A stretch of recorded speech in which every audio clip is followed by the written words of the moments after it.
I'm shooting this video in my car, so my bad if the lighting's not good. I had a video idea and it kind of just popped in my head and I didn't want to have to go inside and pull up my camera and all that stuff. So this is what you get. But hopefully if you're on my channel, you're someone who's a good, like a positive thinker, someone who tries to be a little bit more intellectual. So hopefully the lighting is not going to be too distracting for you, but rather the words that come out of my mouth are what you pay attention to in this video. Now, getting into this, the topic came to my mind about the idea of helping people. And I want to kind of just state this. I don't think you should always invest your time helping people. I think there's a time and place to help people. I think it's good to want to help people. I don't think that always helping people is one in your best interest. And I don't think always helping people is actually beneficial to the people you're trying to help. And I don't have a script or anything, so hopefully I'm not going to be like too all over the place, but I want to kind of break that down in this video. A few things made me think about this topic. One thing in particular was kind of a conversation I had with a friend years ago.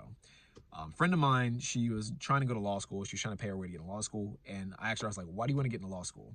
I always like to ask people why they want to get into their careers, because my personal take and my personal experience, a lot of people get into careers for status. It can be a combination of these two things or one or the other. One is status. Two is because they were told to, or it's like the expectation. Does that make sense? And what I mean by that is some people get into careers like a doctor, for example. You become a doctor because you like to be called, deep in your head, you want to be called a doctor, or you think it'll be cool to be considered a doctor. You think it'll make you feel better to be considered a doctor. You like that title, status, or your parents told you that you need to be a doctor, or they very strongly urged you should be a doctor, or they said you'd be a loser if you didn't become a doctor. That's just one example. So it's a combination of the two. And by status too, I also mean money. I'm putting money in that as well. Because money really, I think for a lot of people, I don't want to get too deep on a tangent, but for a lot of people, money is a way to boost their status. Like you get money to buy a bigger house, not because you need a bigger house, but because you want people to see that you have a bigger house because it makes you feel better than everyone else. It's a form of status in itself. Anyway, I was asking her, so why do you want to be a lawyer? And she said, well, I want to be a lawyer to help people. And I said, what do you mean by help people? And she said, well, there's all this, if you were to check out like her Facebook, she's one of those people who are like hardcore social justice warriors. I'm not against it. That's not a criticism. I think that's fantastic that she cares about causes. But in our discussion, I was like, what do you mean by help people as a lawyer? And she said, well, as a lawyer, I'll understand the law better so I can help people who are in need of it. And I was kind of thinking to myself, like, well, thinking to myself and talking to her about this, I was like, when you're a lawyer, you are taking on a career, so you need to make money. So you probably aren't necessarily getting the clients that need your help in kind of like a, oh, woe is this person type scenario. Does that make sense? I'll give a quick example. Maybe, I don't know if that really made as much sense as it did in my head. There's a funny show called How I Met Your Mother. And there's a character named Marshall. If you ever watch How I Met Your Mother, it's a funny show, sitcom. Kind of old at this point, maybe about a decade old or so. Basically Friends, but like updated. And there's a guy named Marshall, and through most of the series, at least in the beginning, he's studying for law school, and he wants to be, I think, an environmental lawyer because he cares about the environment and he wants to be able to fight the good fight against people who, destroy forests and environments, all that good stuff. And at one point, and I don't remember like the exact details, so if you're a super fan of like How I Met Your Mother and you know what I'm talking about better, let me know in the comments. But to my recollection, at some point in the series, he needed money. I don't remember if he was having a baby or if Lily, his wife, had like some financial issues. I think she had financial issues. I think she like spent a lot of money on their credit card, and they needed money though, long story short. And so he couldn't find an environmental job that could pay his bills because this dream job, environmental law, for whatever reason, didn't pay that much, or at least the jobs he was finding didn't pay that much. And so I think it might have been Saul Goodman, actually, the guy who plays Saul Goodman. I think Bob Odenkirk is his name. Someone, or maybe it was Barney, I don't remember. They offered him a job as, I think, a corporate attorney, which made a lot more money.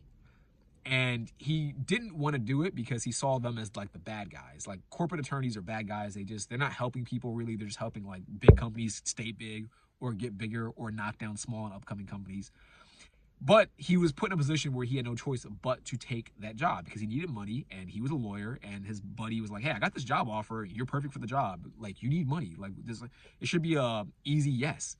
He eventually says yes. He stays in that career for quite a while. And I think at some point he does try to get back into environmental law, and it doesn't really work out. And it's just not what he thought it would be. Anyway, the reason why I bring up that story is because when you get into a career, the purpose of the career is to make money. It's to make money. Fundamentally, it's to make money. If you want to get into something and you don't want to make money, go into nonprofit work. Go into charity work.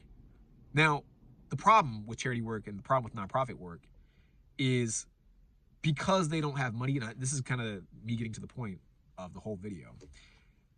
Because they don't make that much money, they don't have that much real influence. And because they don't have real influence, you have to question, are you really doing anyone any good? And so I didn't say exactly that to her, but when we were talking about her being a lawyer, I said, why do you want to be a lawyer so bad if you want to do good? And that was her reasoning. Like, to be a lawyer, she could do all that good stuff. And in my head, it made me think about like Marshall. And I said to her, if you want to do good in the world, don't spend your time trying to be a lawyer or any career for that matter. Spend your time trying to get rich. Spend your time trying to get influence and power. And I know that word power sounds bad. I was going to do a whole video on like the idea of power, because I'll be honest with you, most people don't understand what power really is. Like, most people haven't really analyzed what power truly is. Maybe I'll talk about it in this video. I don't know. I probably will get like into it right now. Maybe I'll do it right now. I don't know. But yeah, most people don't really understand what power is. Power is influence. At the core of what power is, it's influence. There's two ways to influence people. You can do it, I'll say you can do it consensually, or you can do it unconsensually. That's kind of the two ways that I see power and influence working out. Real quick, what do I mean by those two things? What does it mean to have influence over someone consciously? Conscious influence is when you agree to let someone give you their perspectives on in some way, shape, or form, or you agree to let someone tell you what to do in some way, shape, or form. It's consensual. You're agreeing to it. When you have a boss, for example, your boss has more power than you typically. They sign your paychecks, they employ you, they have more power than you. But you've consented to this. You showed up to the job, you got the job interview, you've effectively shaken hands with your employer saying, I will do A, B, and C at this job for you, and you will do X, Y, and Z for me. Pay my, give me a paycheck, give me insurance, whatever. That's consensual. Unconsensual power is when you didn't give someone permission to tell you what to do and to make you do it. Because that's the other part of power. The influence part of power, you have to be willing to do it. And when it's unconsensual, you're being forced to do something. So, example of this. You're out in the street, some guy comes up to you with a gun. Give me your wallet. He's influencing you to make a decision. He has a gun in my face, I might die. Let me give him my wallet, or else there'll be consequences. You're not technically consenting to giving him your wallet, but because of the circumstance, you have no choice. It's unconsensual. He's influencing you, and he has power over you. Now, he's influencing you with the perceived threat of violence, but unconsensual. So that's what power is. It's just influence at the end of the day. Some people have power, like another example. This is the kind of example I thought about the other day. Taylor Swift. Taylor Swift is very powerful. Why is she powerful? Because she's very influential. She influences lots of young women. But she only has influence over those young women that actually like her. She has no influence over me because I don't like Taylor Swift that much. She means nothing to me. Most celebrities mean nothing to me. So most celebrities actually have no influence on me at all, which means they have no power over me. When you see a celebrity, for example, go on like some news outlet and share their beliefs, people listen to them and people act in according to the celebrity's take. When Taylor Swift says, oh, you should vote for Kamala Harris, people will vote for Kamala Harris because Taylor Swift said so, not because they thought it out and they made a rational decision. But Taylor Swift is more powerful than them because she has influence over them. Therefore, she can make them make decisions based on what Taylor Swift wants them to do. She has power over them, over that specific group of people, but she has power in the grand scheme of things. So hopefully you get the point that I'm making. And so I said to the girl, if you really want to change the world, if you really want to be a good person, get rich and get power, get influence, because that's how you actually get people to do things. That's how you actually cause real good in the world. And I say this because I see a lot of people, they try to do like things that I think are selfishly good, but in the grand scheme of things, not truly good. It's kind of like when you see a homeless person on the side of the street and you give them like $1, you feel good. But it's a bit selfish. If you really were to like sit there and think about it, and I'm not saying you're a bad person for doing this. I'm just saying in the grand scheme of things, the behavior is selfish. How's it selfish? You feel bad about that person, maybe because you identify with that person, maybe because you see yourself in them in some way, or you think that that could be you at some point, and you're trying to get the universe to not put you in that position, or God, or whoever. Or maybe you just feel sad and you want the sadness to go away. Whatever that feeling is, you feel a feeling, and to get rid of the feeling, you give that person $1. The reason why I say it's selfish is because $1 can't help anybody. Like, let's be real. You see a homeless person on the street, you give them $1. What the fuck good does that do for that person? Nothing. If it really was a person that's genuinely starving, he can't even buy McDonald's with $1 nowadays. So you've done nothing. You didn't do any real good. You satisfied your own negative emotions, right? That's what you did. You felt a negative emotion and you satisfied it. You made it go away by you giving him $1. You paid to feel happy about yourself. So it is a bit selfish. I'm not saying you're bad. I'm just saying it's selfish. I say this because a lot of people effectively do that in life. They do these little things that are very inconsequential and they call it being a good person. It's like you're not being a good person. You're just being selfish. You're doing things that make you feel good about the situation because you're uncomfortable and you're trying to make the discomfort go away for whatever reason. It's kind of like, and this might sound a little bit mean or maybe a little bit racist, but I do think this is true. It's kind of like when you see a white person who goes out of their way to like excessively donate to black charities or to black causes. Whenever I see that, usually the people who do it the most, whenever you like hear the way they talk, it feels like they're guilty. Like they understand that, I'm not saying I care that much, but they understand that things like slavery in America may have existed and they might be white. And so they say to themselves, oh, I feel deep down, I feel bad that my ancestors did this.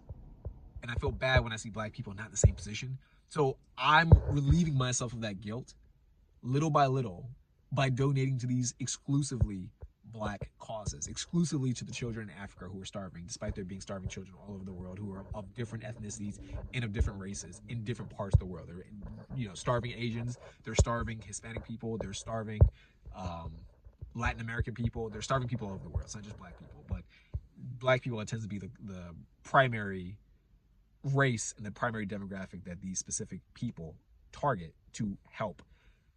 But again, are you really helping? Has their situation improved significantly at all? In my opinion, no. This is why I say, if you really want to help people, go get rich and get powerful. Because when you're rich and powerful, you can actually influence things. You can actually make things happen. If I wanted to affect, say, for example, black people in Africa, who I believe might live in huts. That's always a stereotype. There's black people living in huts that have no clean water. And there probably are some people like that who have no clean water, who might live in huts, whatever. And I want to help them. Would me taking my time and energy to go over to Africa and give them money that might feed them for a few weeks or maybe a few months be that beneficial? Sure, it could help. It could help. Don't get me wrong, it could help. But would it be better for me to get so rich and so powerful that I could just influence the entire government in that area, or just build infrastructure in that area? Like, I could give someone a bottle of water and they'll not be thirsty for a day. Or I can just build a sewage system or some type of water filtration system or some type of infrastructure that allows you to just have clean water forever, right? That'd be a lot better. That's, to me, doing good, because it actually has some long-lasting, deep effect on the targeted person. Same with like homeless people. You see a homeless person on the street, you give them $1. You feel good about yourself, but have you done any real good? Not really. They're still starving. They're still hungry. Their situation hasn't really improved. They're still homeless. What you could do is you could get rich, and you could get some influence, and you could learn about zoning laws, and you could learn about real estate, and you could find a way to build a plot of land, or not build a plot of land, but acquire a plot of land and build houses on that plot of land that you fund 100%, and you allow those people to live in those houses, and you find ways to get them back on their feet, get them back into the community. That would be doing some good. It's hard. It's difficult to do. It's time consuming, requires lots of money. But to me, that would be truly a good thing to do. And that would be the sign of a good person. And I think there aren't that many good people. Because I think a lot of people, what they do, just to reiterate this point, a lot of people, what they do is they feel a negative emotion and they want the negative emotion to go away, and they mistake their selfishness as being a good person. Where I think if you're really a good person, it's like I wrote this in a book years ago. I have this book called 27 by 27, and I have a chapter called I forget the exact title of the chapter, to be honest, but pretty much it's about altruism and how most people aren't really altruistic. Most people are really just selfish. If you're truly altruistic, to me, it's like a superhero, kind of like Spider-Man. Like Spider-Man does all the stuff that puts his life in danger for really no upside. There's no upside for him to do this. Maybe you can say, oh, well, he doesn't feel guilty. Like if he were to let people die, he'd feel guilty. He could always just leave. He has the means to leave, but he doesn't. He has these powers and he takes it upon himself to help people with those powers because they can't help themselves. Now, you might sit there and say, to counter me, well, those people, when he helps them, they're still in New York. They're still in the same situation, whatever. If you're like a comic book nerd like me, you get my point. But to me, it's a little bit different because the threats he saves them from literally can like kill them. And he does deal with the threat. But I think, to me, when I think about a good person, when I think about like what it takes to be good, to me, it's the amount of effort and energy required at your own expense. That's, to me, what I think separates someone who's truly good, someone who's truly altruistic, versus someone who's being selfish. Like Spider-Man, if we're being nerdy here, but Spider-Man can die saving some random stranger that does not know who he exists. Like, they know Spider-Man, but they don't know Peter Parker. They don't know the guy behind the mask. He doesn't get rewarded for doing this. There's no real upside. The upside that he could get, the emotional satisfaction, does not outweigh the potential downside, which is death. That's altruism. You being a billionaire and you getting power and influence will take you probably 10, 20, 30, 40, 50, 60 years. The upside is low. You get nothing from doing that as the individual. By the time you're a billionaire, you get nothing from helping people. But if you're really a good person, you're going to put your money where your mouth is and you're going to use your money for good influence. That's a good person. If you're someone who has like $1,000 in your bank, you see someone who's homeless and you give them $1, you've done nothing. You haven't chipped away at your own money, and you've also not benefited. But yeah, so you haven't really benefited anybody in any particular way. So that was kind of just the overall gist of the video. That's kind of just something I want to share with you based on a conversation I had a while back. If you really want to do some good in the world, personally, I think you should take the hard route, get as rich as possible, get as much influence, power as possible. And then once you're at the very top, then you can allow your cup, so to speak, to trickle down to everyone else. It's a good expression, by the way. People always say, fill your own cup first. I truly think that's valid. I think a lot of people, they have like half empty cups or empty cups and they try to like pour into others. And it's like, dude, you got to take care of yourself first. It's kind of like when you're on a plane and they say, oh, secure your own oxygen mask before you secure anyone else around you. It's true. You got to help yourself before you can help other people. And I think a lot of people try to skip that part. They feel guilty or they feel bad or they want to be, I think, subconsciously rewarded. And so they try to like help other people despite not having the means to do so. To which I would say, if you're trying to help people and you don't have the means to help other people, you're just hurting yourself and you're hurting them because you're not benefiting their lives in any significant way. And you're certainly not doing yourself any favors by pouring from an empty cup. So those are my 2 cents. Let me know what you think about that in the comments. Let me know if you agree or disagree or if you hate that take. And if you know someone who might enjoy this philosophy, share this video with them. And until next time, peace out.